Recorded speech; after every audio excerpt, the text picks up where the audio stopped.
In 2012, RuneScape Classic was a ghost town, abandoned by its creators and overrun with bots. But everything changed when a mysterious Jagex moderator named Mod Element logged in. Players thought he would save the game, but instead, he destroyed it. Seemingly overnight, the game was flooded with rare items that players hadn't seen in over a decade, and they all blamed him. This is the untold story of the greatest scandal in RuneScape Classic's history. Our story begins in 2012, perhaps the strangest time to be a RuneScape Classic fan. Despite RuneScape 2's launch 8 years prior, Classic remained online and playable. You see, when Jagex launched RuneScape 2 in 2004 and 99% of the player base moved over to the new version of the game, they never actually closed Classic servers. So if you for some reason hated RuneScape 2, you didn't have to stop playing Classic. However, if you years later randomly discovered that Classic was still online and wanted to give it a try,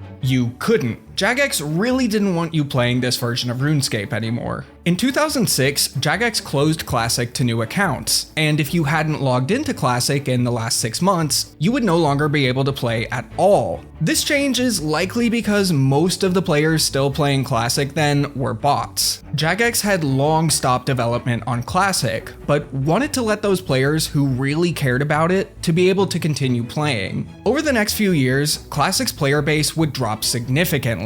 Staff members would fix bugs here and there, but Classic was largely ignored until Jagex got some competition. 2008 brought the rise of RuneScape Classic private servers, fan-made servers that anyone could play for free. These servers would very quickly garner a dedicated fan base, and would soon pass the official version of Classic in popularity. Jagex noticed and decided in 2009 to temporarily reopen Classic servers to any paying member who wanted to try the game out. For the 2 weeks it was open, thousands of players would try Classic for the first time, and those who liked it would be able to continue playing after the 2-week open period was over. Although most new players didn't stick around, the reopening was enough of a success that Jagex would reopen the server a few more times over the next few years. In September of 2011, they announced that the next opening of RuneScape Classic would be its last. If you missed out on this one, you would never be able to play it. They actually did end up reopening it in 2015, but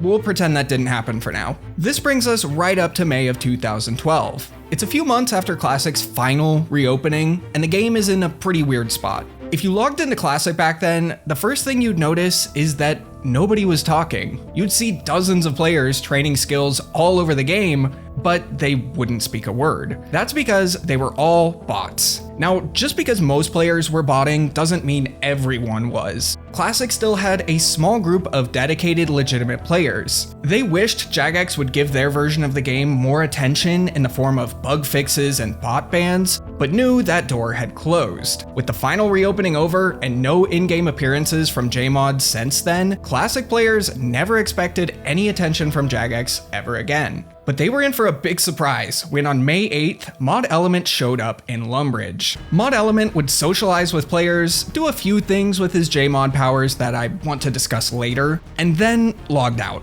Nobody really knew why he logged into Classic or what his job at Jagex even was, but players were pretty excited to see a JMod after all this time. Over the next few days, Element would log into Classic a few more times and even made an appearance at a drop party. This party had over 160 players in attendance, making it one of the largest ones in then recent history. To give you an idea of how big of a deal for this community this was, a player at the party said, "Moderation on RuneScape Classic? Quick, check the temperature in hell." Mod Element would stick around on RuneScape Classic, logging in at least every few days to check in on the community. As a result, he would befriend a lot of the game's legitimate players. He had such a passion for Classic that he even wanted to join the game's largest clan, the Guardians. The Guardians were a clan made up of Classic players who only played the game legitimately. Anybody who botted, scammed, or lured wasn't allowed in. Many of the clan's members acted as vigilantes, seeking out bots and doing things to mess them up. Their greatest tool in this fight? Gnome balls. If you've never played Gnome Ball, it's basically American football and rugby, but with gnomes. The goal is to get the gnome ball into the net. Today, if you win 5 points, you'll be awarded with your very own gnome ball that you can throw around with your friends outside of the minigame.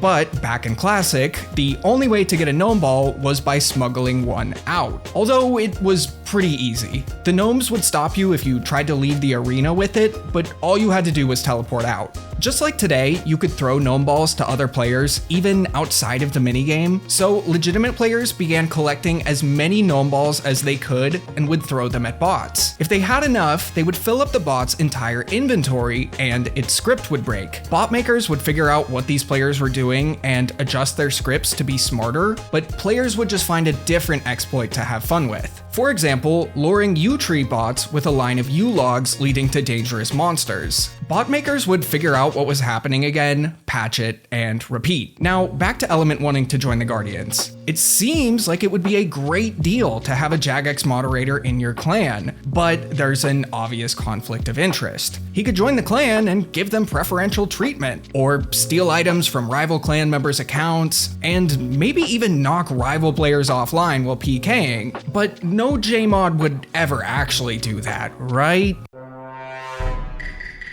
Now, Element had actually been a Classic player before he joined Jagex. He had a personal account named Pythagoras, the same name as the Greek philosopher, but misspelled. So Element would apply to join the clan on this account. Most of the clan didn't know that Element was Pythagoras, but its leaders did. However, even with the power Element held, they were still reluctant to let him in. A staff member from this clan that we'll nickname George to protect his identity told me that Element, before becoming a JMod, had flamed one of their clan members with some pretty nasty language on his Pythagoras account. So both the clan staff and its members didn't like Pythagoras. Regardless, they let him in anyway. They figured that having an alleged asshole JMod in their clan was better than having no JMod at all. A few months would pass and Element wouldn't cause any problems for the clan and would of course befriend many of its members. However, he would keep his JMod identity a secret from most.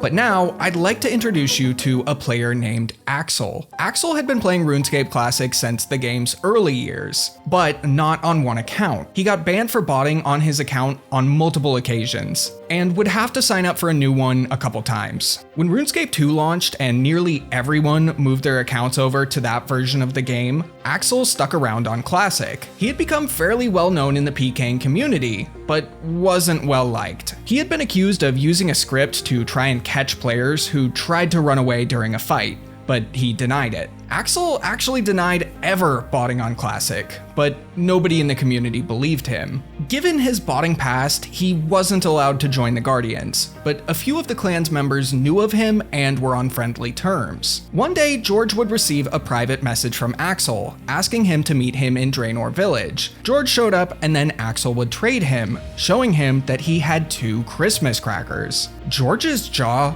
dropped. By now, Christmas crackers had become an insanely rare sight in Classic. When RuneScape 2 opened, everyone had their stats copied over from Classic, but instead of copying their items too, they were just transferred. So you had all of your stats and items on RuneScape 2, but only your stats on Classic. However, you had the option to move all of your items back to Classic if you didn't want to play RuneScape 2. As you probably expected, most players didn't do this. This meant that very few rare items still existed in Classic after RuneScape 2's launch, and 8 years later, there were almost none left. Prior to Axel's crackers, there was only one active player known to have a Christmas cracker. Now, Axel offered to sell George the crackers in exchange for 2 blue party hats on RuneScape 2. George had shared with his clan that he had party hats on RuneScape 2, so it was pretty well known by Classic's community that he was wealthy.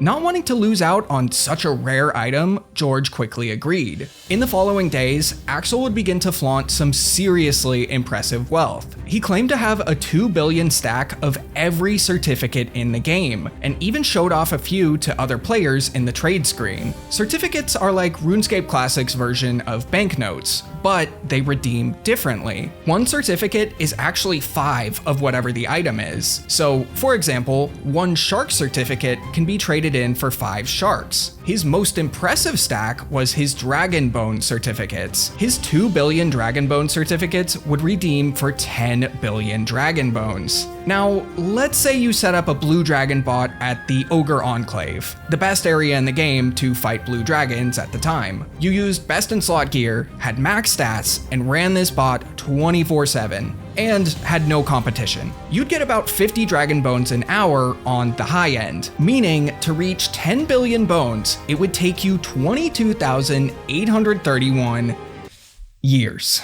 RuneScape Classic came out in 2001, so something doesn't quite add up here. Axel's flaunting didn't end with his certificates either. In the following days, he would begin showing off more insane items and trades. In Classic, you could only trade 12 items at a time, and Axel would show off 12 Christmas crackers, an absolutely mind-boggling amount of wealth. So, how did Axel attain this much wealth? Well, there's 2 main theories. The first one has to do with Mod Element's first day in Classic. After logging into the game and making it to Lumbridge, he would walk over to Draenor Village, which was the social hub of RuneScape Classic. While there, he would mess around with a few JMod commands, like trying to ban a nearby bot, but he couldn't figure out how. One command he did figure out was how to change his stats, and he would change his hit point stat to 1.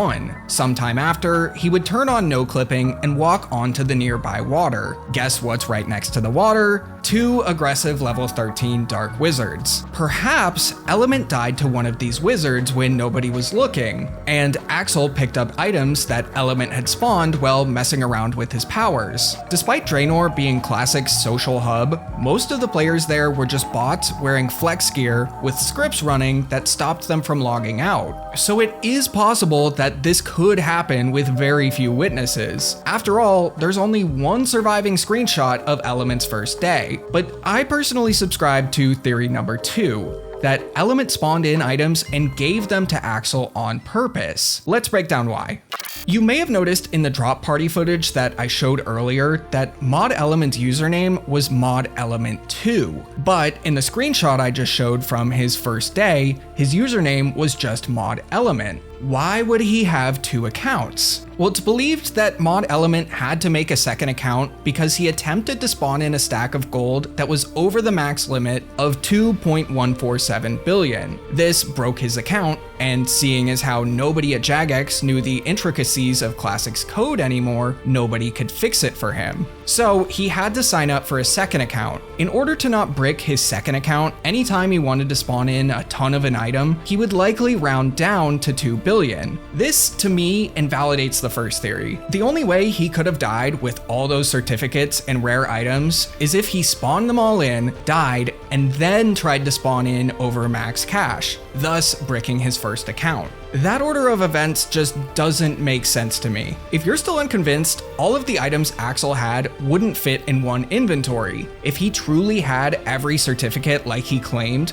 that alone would take up 27 of his 30 inventory slots, meaning only 3 spaces for rare items. Axel would begin selling these items to other players, not for gold on Classic, but either gold on RuneScape 2 or real life money. He wasn't private about this either. He would openly advertise that he was doing this in the game. Allegedly, whenever a player confronted him about this, telling him he would get banned, he would tell them that he has friends in high places. The only person this could have been was Element, and if he was so active in Classic that he wanted to join the game's largest clan, he surely would have known about Axel's rule-breaking activities. But was anybody actually buying Axel's items? Who's going to spend hundreds of dollars on a nearly dead game full of bots? Well, botters who want to max their accounts. 99 Prayer was perhaps the most difficult skill in RuneScape Classic. Not only was gathering bones time-consuming and incredibly slow, the XP you got from them was terrible. Today, there's a ton of different ways to gain prayer XP with bones. For example, offering dragon bones to the Chaos Altar in the wilderness gives you an average of 504 XP per bone. In Classic,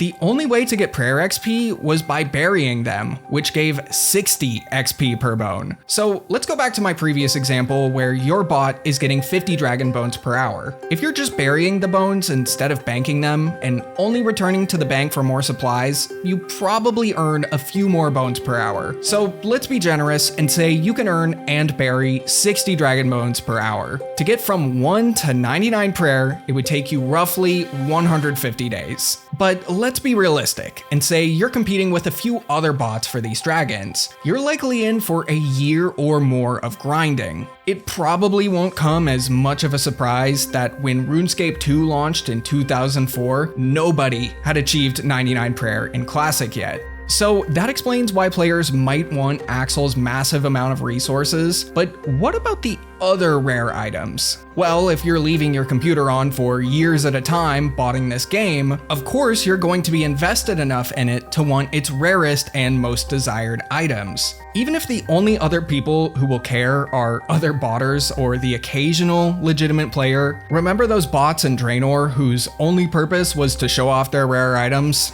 Well, there was a lot of them. Many players would become extremely suspicious of Axel, and by extension, Mod Element. George and the Guardians would begin to compile as much evidence as they could about how Axel obtained all this wealth, and of course, their prime suspect was Mod Element. After some digging, they compiled all of their evidence into one big forum post. Most of it was the stuff I mentioned earlier, but they did uncover something pretty big. Because Element had joined their clan forums when he became a member, the clan had a copy of his IP address. Someone in the clan was also longtime friends of an administrator on a real-world trading website. On this website, Axel had an account. This member checked Axel's account and saw that Element's IP had logged into the account previously. George would take all of this information and send an email to Jagex, and would soon get a response that his concerns were being taken seriously and being looked into. However, there was one gigantic wrench thrown into this whole investigation.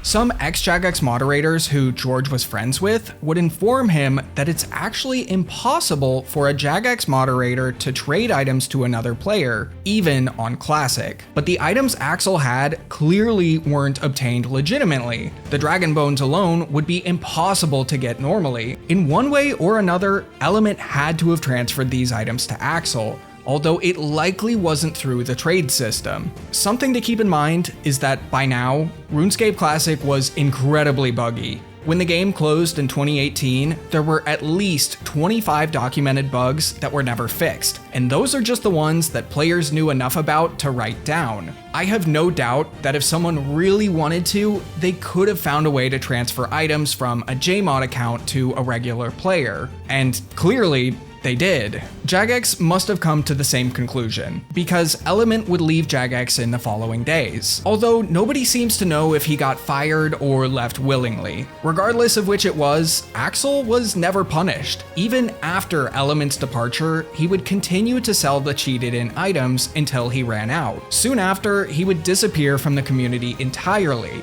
Now, most of what I've told you so far is a collection of multiple Classic players sharing their stories with me. Despite some pretty compelling evidence in the form of corroborated word of mouth, old forum posts, and screenshots, I was still looking for the smoking gun. Something to really give me the confidence to tell this story, and I found it in perhaps the most obvious place. Many players I talked to told me that Axel had a very big ego. He couldn't help but show off and flaunt his riches. This seemingly continued even long after he sold it all off to other players. In March of 2016, Axel would make a post to the most popular RuneScape cheating site, titled "Saw This Thread and Had to Laugh." He was responding to a thread from 2011 where a player was discussing that there may only be one Christmas cracker left in the game. Another player would respond in 2012, correcting them, saying that they saw Axel had 3 crackers. Axel's ego couldn't let the player base think he only ever had 3 crackers. In this new thread, he would admit to everything. He said that at his peak, he had over 600 crackers, 800 party hats, hundreds of every other rare,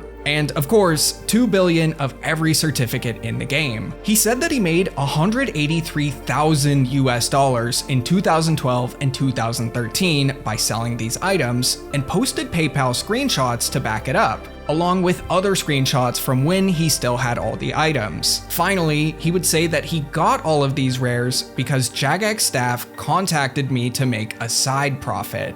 He even included a screenshot of his characters with a moderator, but had blocked out their name. The only person this could have been was, you guessed it, Mod Element. Although Axel had long since quit the official version of RuneScape Classic, his influence on the game wouldn't fade until its closure in August of 2018. In the final few hours of the game, a player opened a Christmas cracker for the final time and pulled out a yellow party hat. It's believed this cracker was purchased from Axel years prior. Without Axel's antics, it's possible that not a single Christmas cracker would have survived until Classic's closure. If you enjoyed this video, check out the one on the right, all about Blue Rose 13X, RuneScape Classic's most controversial celebrity. Her and her cartel controlled all of the best gear in the game during its first few years, and that video discusses her rise and fall.